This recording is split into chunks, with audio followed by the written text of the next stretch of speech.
જંબુસર આમોદ પંથકના તુવેર પકવતા ખેડૂતો માટે રાહતના સમાચાર। 18 માર્ચથી ટેકાના ભાવે ખરીદીનો પ્રારંભ। ધારાસભ્ય ડીકે સ્વામીના પ્રયાસો સફળ। ભરૂચ જિલ્લાના જંબુસર અને આમોદ તાલુકાના ખેડૂતો માટે ખેતીવાડી ક્ષેત્રે એક ઉત્સાહવર્ધક સમાચાર સામે આવ્યા છે। સ્થાનિક ધારાસભ્ય ડીકે સ્વામીની સક્રિય રજૂઆતો અને પ્રયત્નોને પગલે રાજ્ય સરકારે આ વિસ્તારમાં તુવેરના પાકની ટેકાના ભાવે ખરીદી શરૂ કરવાની મંજૂરી આપી દીધી છે। આ નિર્ણયથી મધ્યમ અને નાના ખેડૂતોને તેમના પરસેવાના પાકનો વ્યાજબી ભાવ મળશે, જે તેમની આર્થિક સ્થિતિ સુધારવામાં માઇલસ્ટોન સાબિત થશે। આગામી 18 માર્ચ 2026થી વિધિવત રીતે આ ખરીદી પ્રક્રિયાનો પ્રારંભ થવા જઈ રહ્યો છે, જેમાં ખેડૂતો પાસેથી પ્રતિ ક્વિન્ટલ 8,000ના ભાવે તુવેર સ્વીકારવામાં આવશે। આ ખરીદી પ્રક્રિયાનું સંચાલન ધ નાહિયર વિવિધ કાર્યકારી સેવા સહકારી મંડળી લિમિટેડ દ્વારા કરવામાં આવશે, જેને ગુજકો ફેડ, ગાંધીનગર, NCCF અને નાફેડ જેવી રાષ્ટ્રીય સંસ્થાઓનો સહયોગ પ્રાપ્ત થયો છે।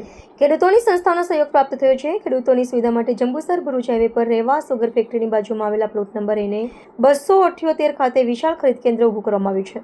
આ યોજનાનો લાભ લેવા ઈચ્છતા ખેડૂતોએ જરૂરી દસ્તાવેજો જેવા કે 7, 12 અને 8ના ઉતારા, બેંક પાસબુક અથવા કેન્સલ ચેક, વાવેતરનો તલાટીનો દાખલો અને આધાર કાર્ડ સાથે રજીસ્ટ્રેશન કરાવવું અનિવાર્ય છે, કારણ કે આ એજન્ટથી વચેટીઓની ચુંગાલમાંથી મુક્તિ મળશે અને ખેડૂતોના ખાતામાં સીધા નાણાં જમા થશે, જેનાથી સમગ્ર કૃષિ અર્થતંત્રને નવું બળ મળશે।